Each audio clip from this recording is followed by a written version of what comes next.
네, 이 시간 함께 나눌 하나님의 말씀은 구약성경 창세기 29장 1절부터 14절까지 말씀을 우리 함께 찾아서 읽어보도록 하겠습니다.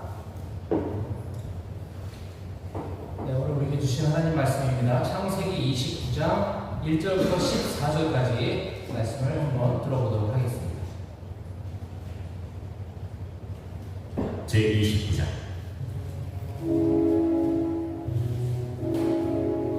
야곱이 길을 떠나 동방 사람의 땅에 이르러온즉 들에 우물이 있고 그 곁에 양 세 떼가 누워 있으니 이는 목자들이 그 우물에서 양 떼에게 물 먹으리라.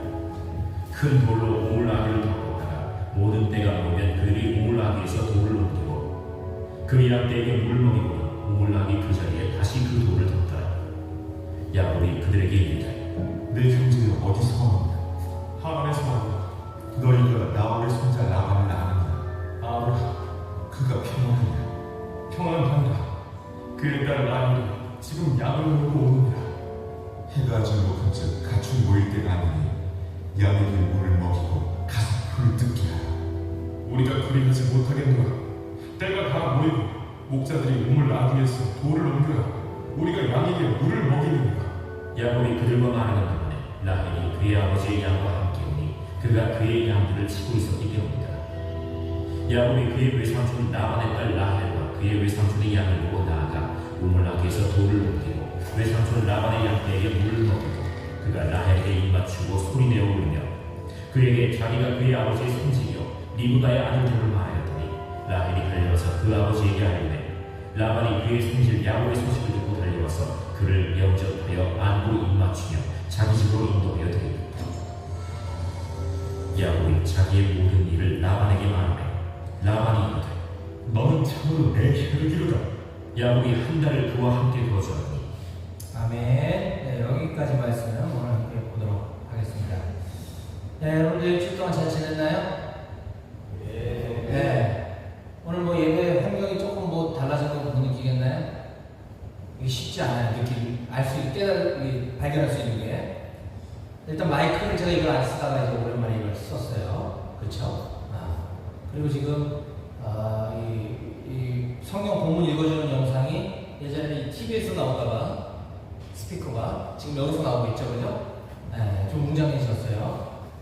제가 주중에 우리 전문가분을 모시고 부대 들어와서 이 앰프시더를 조금 정비를 했습니다. 그래서 잡음이 굉장히 우리가 심했었는데 잡음도 좀 일치 안 들리고 이 마이크도 원래 있던 시스템을 이제 사용할 수 있게 돼서 너무 감사합니다. 맨날 제가 휴대용 포터블 앰프를 들고 와가지고 거기다가 마이크 물리고 기타 물리고 해서 우리가 예배를 드렸었는데 이제 저희 짐의 부피도 굉장히 줄어들어서 무척 다행스럽게 생각합니다.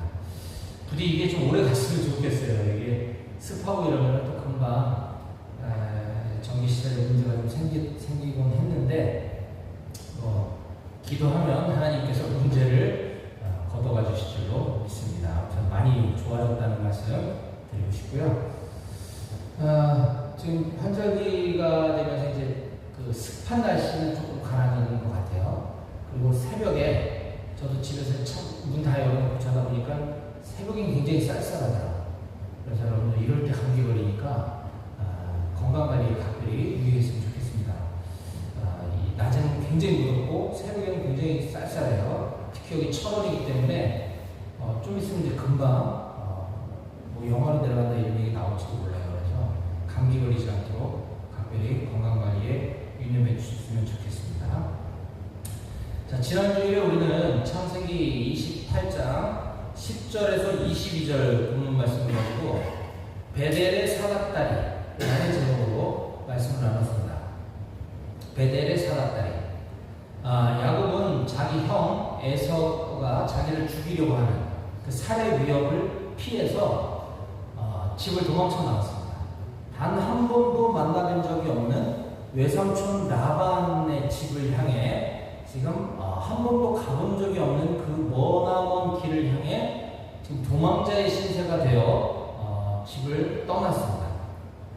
그 고된 여정 가운데 이름 모를 어느 한 곳, 성경에 어느 한 곳이라 표현된 그 지역에 이르렀을 때 해가 이제 지고 날이 깜깜해졌습니다.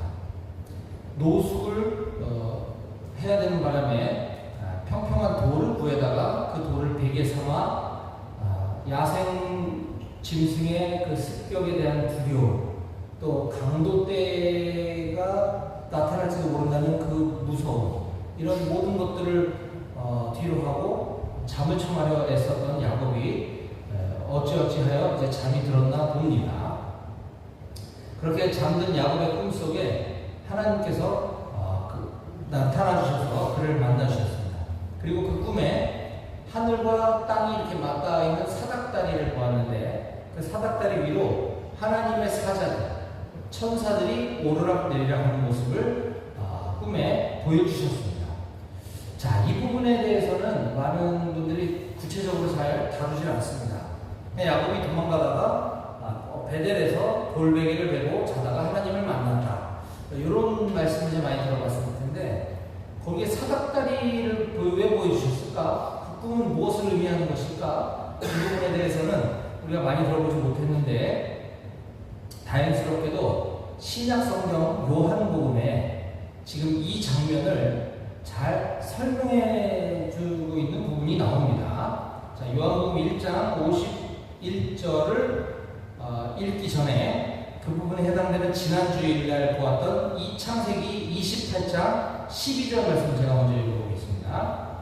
자, 꿈의 본즉 사닥다리가 땅 위에 서 있는데 그 꼭대기가 하늘에 닿았고, 또 본즉 하나님의 사자들이 그 위에서 오르락내리락 하고. 자, 이 부분을 요한복음 1장 51절에서는 이렇게 기록하고 있습니다. 예수님의 말씀입니다. 또 이르시되 진실로 진실로 너희에게 이르노니 하늘이 열리고 하나님의 사자들이 인자 위에 오르락내리락 하는 것을 보리라 하시니라. 아멘. 연하랑 수아가 왔어요. 할렐루야. 목사님이 엄청 보고 싶었어요. 반갑습니다. 자, 요한복음 1장 51절에 보니까 똑같이 하늘이 열리고 하나님의 사자들이 오르락내리락 하는 것을 보았다 라고 얘기합니다. 근데 그 하나님의 사자들이 어디 위를 오르락내리락 했는가? 인자 위에. 인자. 예수님께서는 당신 스스로를 가리켜 종종 인자라는 표현을 쓰셨습니다. 인자. 이건 예수님을 의미하는 거죠. 자, 성경에 이렇게 하나님의 사자들이 오르락내리락 했다라는 표현은 딱 이 두 군데밖에 안 나옵니다. 창세기 28장 12절에 하나님의 사자들이 그 위에서, 즉 사닥다리, 하늘에 맞닿은 그 사닥다리 위에서 하나님의 사자들이 오르락내리락 하는 것을 야곱이 보았습니다.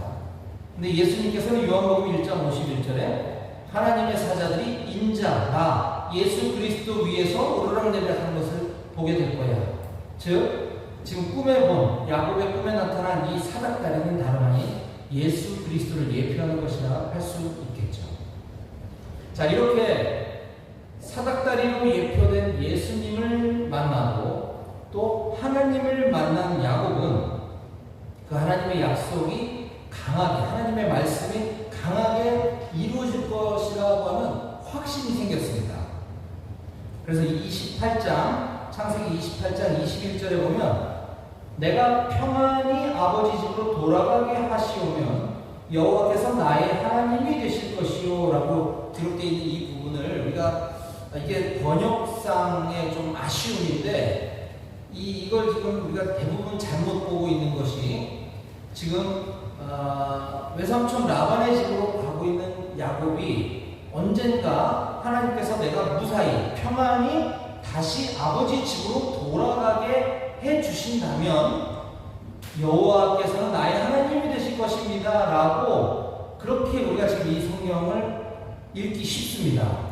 왜냐하면 그렇게 번역해놨기 때문에 마치 조건문처럼 내가 평안히 아버지의 집으로 되돌아올 수만 있게 해주신다면, 만약, if, 조건, 그렇게 해주신다면 하나님께서는 나의 하나님이 되실 것입니다가 아니라 이건 번역의 아쉬움이라고 했어요. 이거는 조건문이 아니고 이건 강한 확신, 히브리어 원어 성경에 보면 이건 강한 확신의 의미를 갖고 있는 단어라고 그랬습니다. 그래서 28장 21절은 이렇게 읽어야 맞는 거예요. 내가 평안히 아버지 집으로 돌아가게 하시리니, 내가 평안히 아버지 집으로 돌아가게 하실 것이니 여호와께서 나의 하나님이 되실 것이요. 강한 확신이죠. 뉘앙스가 완전 다르죠. 이렇게 읽어야 앞뒤 문맥이 이게 자연스럽게 이해가 됩니다. 이걸 조건으로 읽어버리면 뒤에 야곱의 뭡니까? 서원. 그 야곱의 서원은 그냥 큰 의미 없이 내뱉는 말에 불과한 거예요. 그런데 하나님께서는 앞서 꿈에 나타나서 나에게 해주신 그 모든 말씀들이 이루어지게 해주실 것이니, 내가 임무를 마치고 언제인지 모르겠지만 나의 아버지 집으로 내가 평안히 무사히 돌아가게 해주실 것이니 하나님께서는 나의 하나님이 확실하십니다라고 지금 고백하고 있는 거예요. 그러고 나서 이제 이러한 것들을 제가 하나님께 하겠습니다, 드리겠습니다라고 서원하고 있는 장면이 우리가 지난주까지 보았던 말씀이었습니다. 자, 계속해서 이제 오늘 이어지는 본문 말씀을 볼 건데요. 오늘은 창세기 연속 강해설 쉬운 네 번째 시간으로서 오늘 우리에게 주신 본문 창세기 29장 1절부터 14절까지 본문을 가지고 하나님을 만난 사람에게 일어나는 변화라는 제목으로 하나님께서 오늘 우리에게 주신 말씀을 증거하도록 하겠습니다. 자, 같이 함께 설교 본문 설교 제목을 여기 앞에 띄워져 있는데 한번 읽어볼까요? 다 같이 시작. 하나님을 만난 사람에게 일어나는 변화. 예. 자, 오늘 본문이 시작되는 창세기 29장 1절부터 3절을 제가 읽어드리겠습니다. 야곱이 길을 떠나 동방 사람의 땅에 이르러 본즉 들에 우물이 있고 그 곁에 양 세 떼가 누워 있으니 이는 목자들이 그 우물에서 양 떼에게 물을 먹입니다. 큰 돌로 우물 아귀를 덮었다가 모든 떼가 모이면 그들이 우물 아귀에서 돌을 옮기고 그 양 떼에게 물을 먹이고는 우물 아귀 그 자리에 다시 그 돌을 덮더라. 예, 도대체 이게 뭔 소리야? 처음 읽어서는 잘 귀에 들어오지 않죠. 예. 일단 야곱이 길을 떠나 어딘지 모를 정처 없이 목적지를 향해 가던 그 야곱이 어느 날 동방 사람의 땅에 이르렀다라고 성경은 기록해주고 있습니다. 동방 사람의 땅에 이르렀다라는 것은 야곱이 가려던 목적지에 도달했다라는 뜻인데, 중요한 것은 정작 야곱은 자기가 지금 어디에 와 있는지, 이 사람들이 누구인지를 전혀 알지 못하고 있었다라는 사실이죠.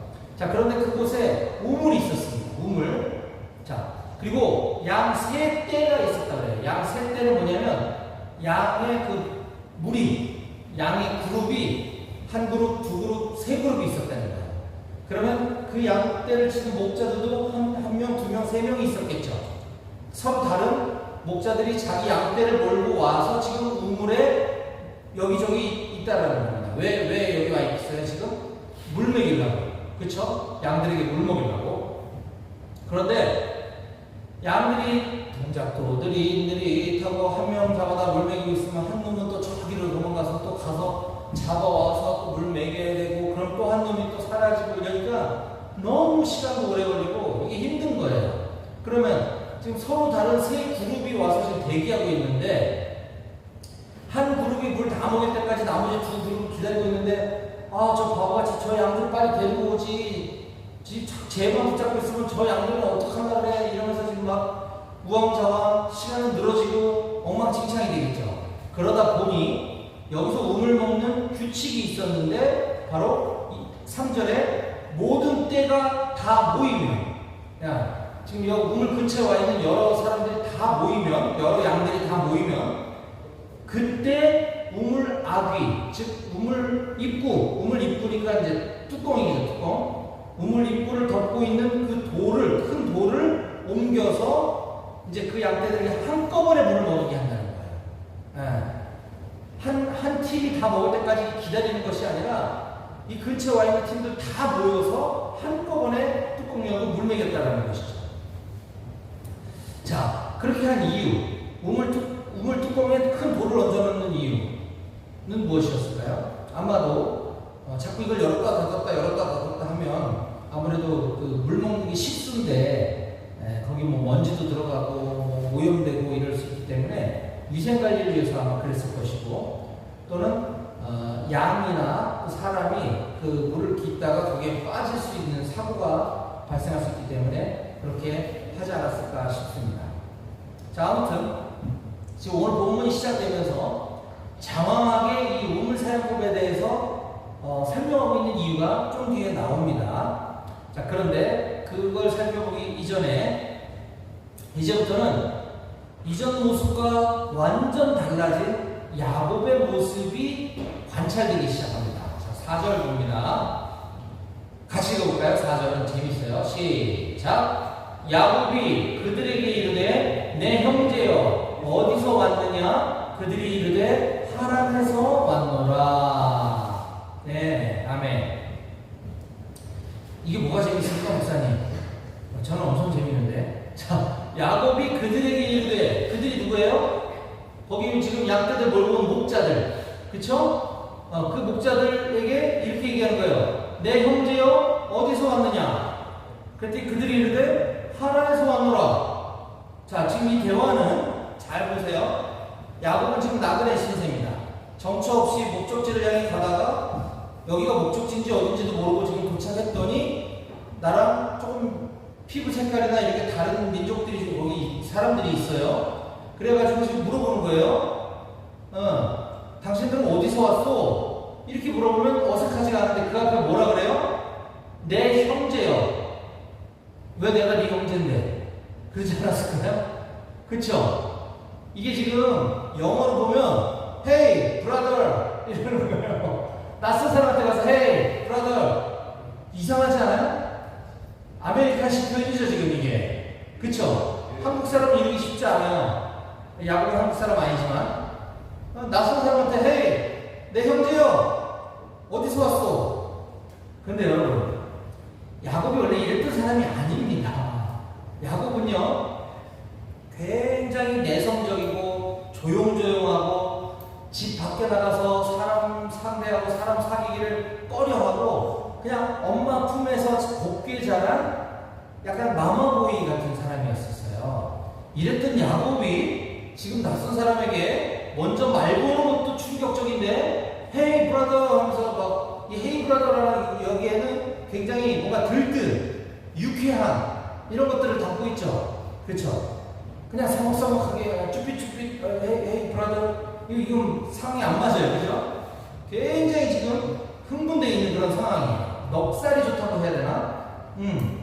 지금 야곱은 엄청나게 달라진 모습을 보이고 있는 겁니다. 이게 지금 29장 4절은 굉장히 충격적이에요. 그래서 자, 왜 어떻게 무엇이 도대체 야곱을 이렇게 만들었을까? 이렇게 변화되게 했을까? 바로 앞장인 28장에서 야곱은 베델에서 하나님을 만났기 때문이죠. 사닥다리로 예표되어져 있는 예수님도 만났기 때문인 것입니다. 그는 하나님께서 하신 말씀, 하나님께서 이루실 것을 믿음으로 확신하였어요.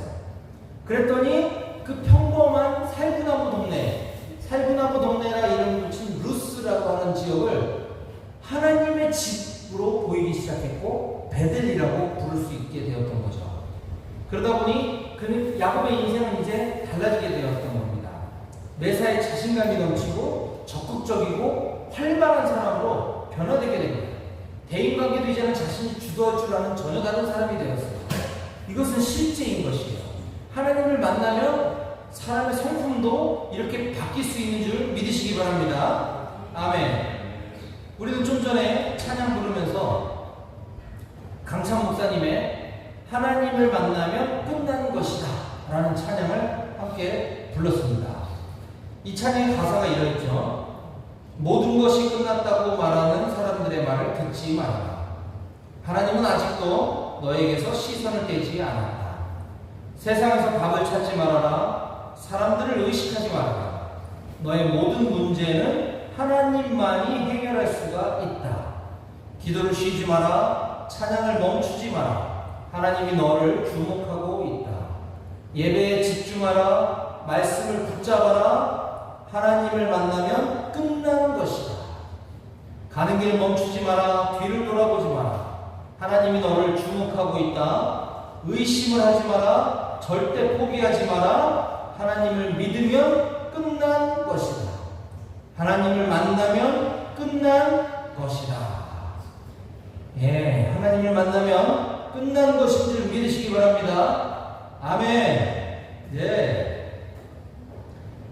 자, 이제 야곱이 그들과 이어지는 대화 속에서 모든 것이 정말 기적처럼 이거는 하나님이 하신 거다라고 밖에 말할 수 없는 놀라운 일들이 일사천리로 착착착 정확하게 진행되는 것을 경험하게 됩니다. 보시겠습니다. 5절 야곱이 그들에게 이르되 너희가 나홀의 손자 라반을 아느냐? 자, 지금 다짜고짜 야곱은 지금 자기 외삼촌 라반을 찾으러 정처 없이 지금 길을 가고 있었던 거예요.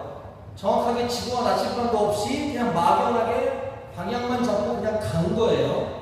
얼마쯤 왔는지 얼마를 더 가야 되는지도 몰라요. 그러다가 어느 낯선 곳에서 목자들을 만났는데 혹시나 하는 마음에, 정말 혹시나 하는 마음에 그냥 물어본 거예요. 툭.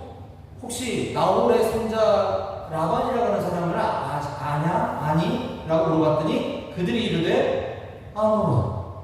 와, 기절 초풍을 하지 않았을까요? 나 지금 라반 삼촌 만나러 가는데 이 길에서 우연히 만난 이 사람들이 우리 삼촌을 안다는 거예요, 지금. 네, 근데 더 놀라운 사실은 6절 야곱이 그들에게 이르되 그가 평안하시냐? 이르되 평안하니라.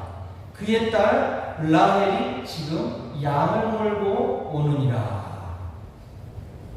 자, 우리 외삼촌 라반에 대해서 아냐 물었더니 안 돼요. 그런데 야곱은 여기서 신중하게 중요한 질문을 던지죠. 그분이 평안하시냐? 자, 이거 무슨 말이냐면 지금 자 보세요. 외삼촌 라반의 소식이 끊긴 것은 지금 야곱의 어머니 리브가가 처녀 시절에 아브라함의 종을 보내서 아브라함의 아들 이삭의 신부감을 구해오라고 했을 때 리브가를 만나죠. 그래서 리브가를 데리고 옵니다.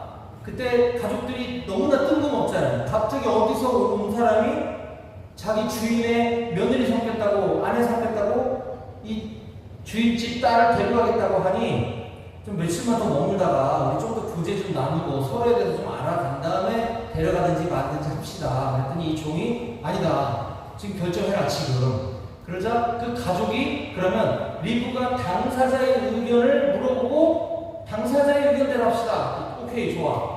그때 리브가가 저 지금 가겠습니다 라고 하면서 그의 오라버니 라반과 그의 아버지와 작별을 고하고 떠나게 됩니다. 그 뒤로 친정집에 명절 새로 갔다더라 뭐 이런 얘기가 전혀 없어요. 자, 그렇게 시집온 리브가가 결혼하고 20년 동안 자녀를 출생하지 못합니다. 그러다가 20년 만에 쌍둥이 아들 에서와 야곱을 출산을 하죠. 그 야곱이 지금 창세기 29장에서의 나이가 무려 70세에서 77세 사이 정도 됩니다. 그러면 자기 어머니가 그 고향을 떠나온 지는 벌써 90에서 100년이 지난 거예요. 그쵸? 네. 그러니 외삼촌 라반이 지금 살아 계신지 안 살아 계신지도 모르고 어머니 아버지는 그저 외삼촌 라반 댁에 가서 그 지역에서 네 신부감을 구해와라 라고 했는데 라반이 지금 살아 계신지 건강 이상 없으신지 치매 걸리시진 않으셨는지 뭐 궁금할 수밖에 없죠. 그래서 평안하시냐 그분이 물어봤더니 평안하시다는 답을 받은 거죠. 너무 기뻤을 거예요, 야곱은. 근데 여기서 더 나아가 지금 나는 라반을 그냥 만나는 게 목적이 아니라 라반 집에 있을지 없을지도 모를 딸들. 네. 라반의 딸이 있다면 땡큐고 없다면 라반의 친척들 중에서라도 거기서 내 신부감을 구해와야 하는데 그게 궁극적인 목적인데 지금 라반이 평안하시냐 물었더니 평안하다라고 얘기하면서 거기에 물어보지도 않은 그의 딸 라헬이 지금 양을 몰고 이곳에 우물의 양떼들 물을 먹이러 오고 있다라는 소식을 전해주는 겁니다. 와, 야곱이 얼마나 기뻤을까요? 심장이 가슴이 그냥 콩닥콩닥 심장이 터질 것 같지 않았을까요? 이것 때문에 온 건데 지금 한 번에 일이 이렇게 착착착 맞아 떨어진다는 놀라운 일이죠. 지금 그 일이 벌어지고 있는 거예요. 야곱은 지금 무척 긴장되는 상황이 있습니다. 자, 그러자 계속 이어지는 대화를 또 들어보겠습니다. 7절 야곱이 이르되 해가 아직 높은즉 가축 모일 때가 아니니 양에게 물을 먹이고 가서 풀을 뜯게 하라. 이 뭔 소리예요 도대체? 해가 아직 높은즉 지금 정오에 지금 태양빛이 너무 뜨거운 지금 무더운 한낮인데 지금은 가축을 모을 때가 아니지 않느냐. 그러니 어서 빨리 양들에게 물 먹이고 데려가서 저 그늘에 가서 풀 먹이게 해라라고 지금 나그네 주제에 야곱이 목자들에게 이래라 저래라 지금 지시를 하고 있는 거예요. 그랬더니 8절 그들이 이르되 우리가 그러하지 못하겠노라. 그렇게 못하겠는데 때가 다 모이고 자, 저 A 목자 양떼들 저기 김 목자 양떼들 박 목자 양떼들 다 모이고 목자들이 우물 뚜껑에서 돌을 옮겨야 우리가 양에게 물을 먹이느니라. 아까 2, 3, 4절에서 보았던 얘기를 되풀이하고 있는 거죠. 그래서 아까 우물 사용법을 장황하게 설명했던 것이에요. 야곱은 왜 이런 얘기를 했을까요? 마음이 급한 거예요. 지금 저기 세 때나 지금 대기하고 있는데 지금 라헬이 물 먹이러 오고 있는데 도대체 어느 세월에 이 양떼들을 다 물 먹이고 나서 라헬의 양떼들에게 물을 먹이고 그리고 자초지종 설명하고 그 집에 가서 외삼촌 만나고 깝깝한 거예요. 그러니까 지금 해가 중천에 떠서 뜨거운데 지금 이러고 있을 때가 아니야. 빨리 가서 물 먹이고 당신네들 양떼 빨리 풀 먹이세요 라고 얘기했다가 그렇게 못하겠는데 너 누구냐? 지금 이렇게 거절당하고 있는 거죠. 자, 바로 그때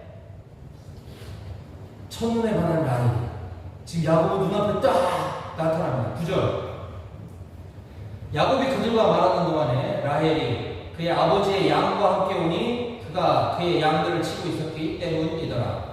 야곱이 그의 외삼촌 라반의 딸 라헬과 그의 외삼촌의 양을 보고 나아가 우물 아귀에서 돌을 옮기고 외삼촌 라반의 양떼에게 물을 먹이고. 네, 이것도 엄청 웃긴 장면이 지금 연출되고 있습니다.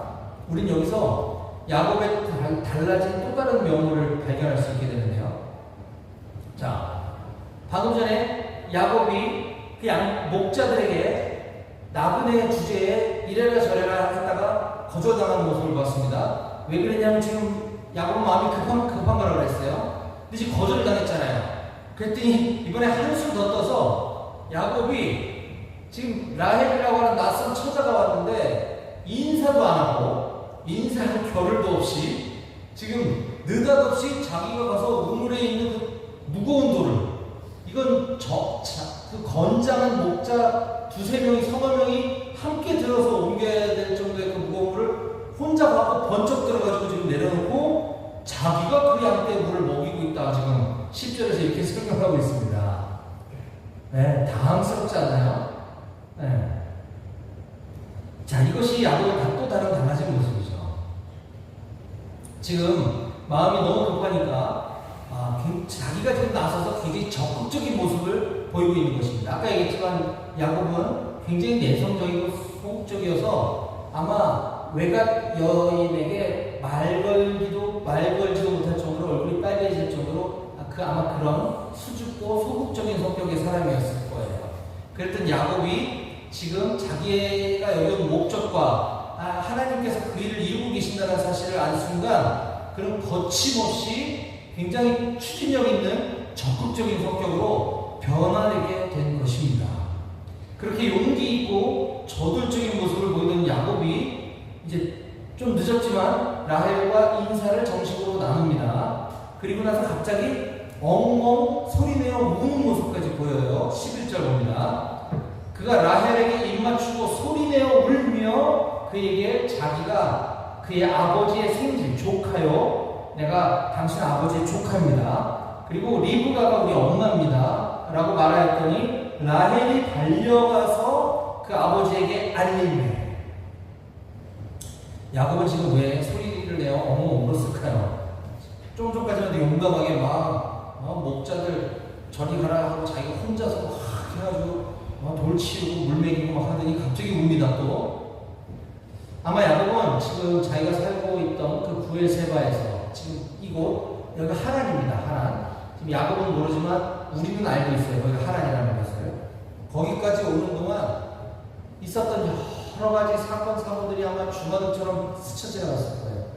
자기가 아버지에게 거짓말해서 장자권을 빼앗은 그 일, 그것 때문에 형이 열받아가지고 자기를 죽인다고 해가지고 자기 집에 도망온 사연들, 그리고 여기까지 걸어오는 동안 발은 물집 잡히고 봉화지경 걸리고 막 발이 띵띵 붓고 막 이런 힘든 여정들, 그러면서 드디어 여기 온 목적을 달성하는 이 순간 정말 그 후회와 안타까움, 자기 신세에 대한 안타까움과 또 하나님을 만났을 때 그 감격과 하나님이 지금 여기까지 인도해 주신 것에 대한 그 감사와 기쁨과 온갖 알 수 없는 감정들이 뒤섞여서 자기도 모르게 울음이 터져나왔던 것이죠.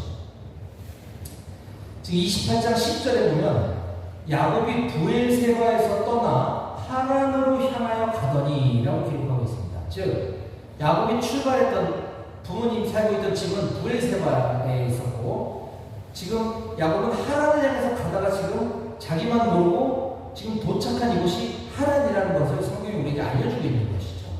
자, 그럼 부엘세바는 어디고 하란은 어디며 그 거리는 도대체 얼마일까? 제가 한번 찾아봤습니다. 그랬더니 부엘세바에서 하란까지의 거리가 무려 직선 거리로 800km에서 900km 정도 되더라고요. 그러면 실제 거리는 1000km 훨씬 넘겠죠? 근데 좋아요. 보수적으로 그냥 800km라고만 계산해 봅시다. 우리나라에서 800km라 하면 서울에서 부산까지 걸어갔다가 부산 찍고 다시 서울로 돌아오는 거리가 800km 정도 돼요.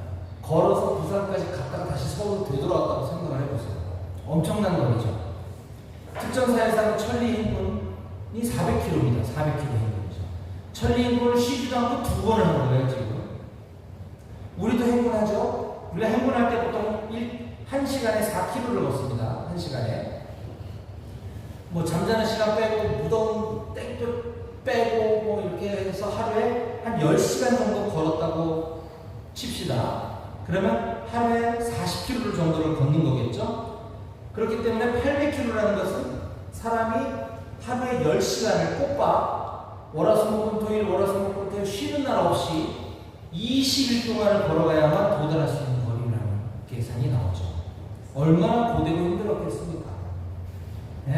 아까 말씀드렸던 여러 가지 감정들이 복받쳐 올라 야곱은 지금 눈물이 터지고 꺼이꺼이 막 엉엉 소리 내면서 지금 울고 있었던 거죠.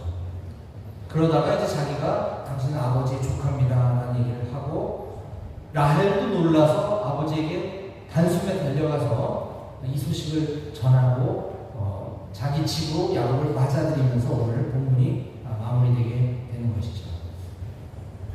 말씀을 정리하겠습니다. 자, 이것처럼 지난 창세기 28장에서 하나님을 만난 야곱은 오늘 29장에서 우리가 보았던 것처럼 이전과는 전혀 다른 사람으로 변화된 것을 우리가 볼 수 있었습니다. 그런데 야곱은 지금 자기 자신의 처지나 환경, 상황은 달라진 것이 하나도 없었어요. 그는 여전히 사랑하는 부모님 품으로 되돌아갈 수도 없었고, 자기 형이 노여움이 풀려서 내가 모든 것을 다 용서할 테니 돌아오라고 해라라고 하는 소식도 들려오지 않았습니다. 야곱은 앞으로도 언제 끝날지 모를 이런 도망자의 삶, 나그네의 신세를 계속해서 살아가야 될 거예요. 이렇게 변한 것이 아무것도 없지만 야곱에게는 하나님을 만난 그 놀라운 사건 후에 그의 인생이 달라 보였습니다. 정말 슬프고 우울했던 인생이 아니라 이제 낙천적인 성격. 누구를 만나도 길거리에서 처음 보는 사람을 만나도 Hey brother라고 인사 나눌 수 있을 정도로 그는 밝은 성격, 낙천적인 사람으로 변화되었어요. 그의 인생이 기대가 되기 시작했습니다. 그리고 하나님의 인도하심이 착착착착 맞아 떨어지는 것을 경험하고 나자 그 확신과 감격은 더 커질 수밖에 없었던 것이죠. 사랑하는 우리 임마누엘 교회 성도 여러분, 우리의 인생도 아마 마찬가지가 아닐까 싶습니다. 특히 여기 우리 군복을 입은 우리 현역 군생활하고 있는 우리 청년들도 마찬가지입니다. 만약 하나님을 모른 채 하루하루를 보내야 하는 군생활은 어쩌면 아마 그 자체가 지옥처럼 여겨질지도 모르겠습니다. 전역할 날짜는 보이지도 않습니다. 그렇지 않나요? 시계는 아예 가지도 않는 것 같습니다. 하루하루 힘든 훈련에 지치고 피곤하고 이제는 입대하기 전에는 아프지도 않았던 것이 아플 수도 있어요. 재미라고 하나도 찾아볼 수가 없습니다. 그러나 그런 군생활 가운데서도 하나님께서는 늘 여러분 곁에서 함께하고 계심을 믿으시기 바랍니다.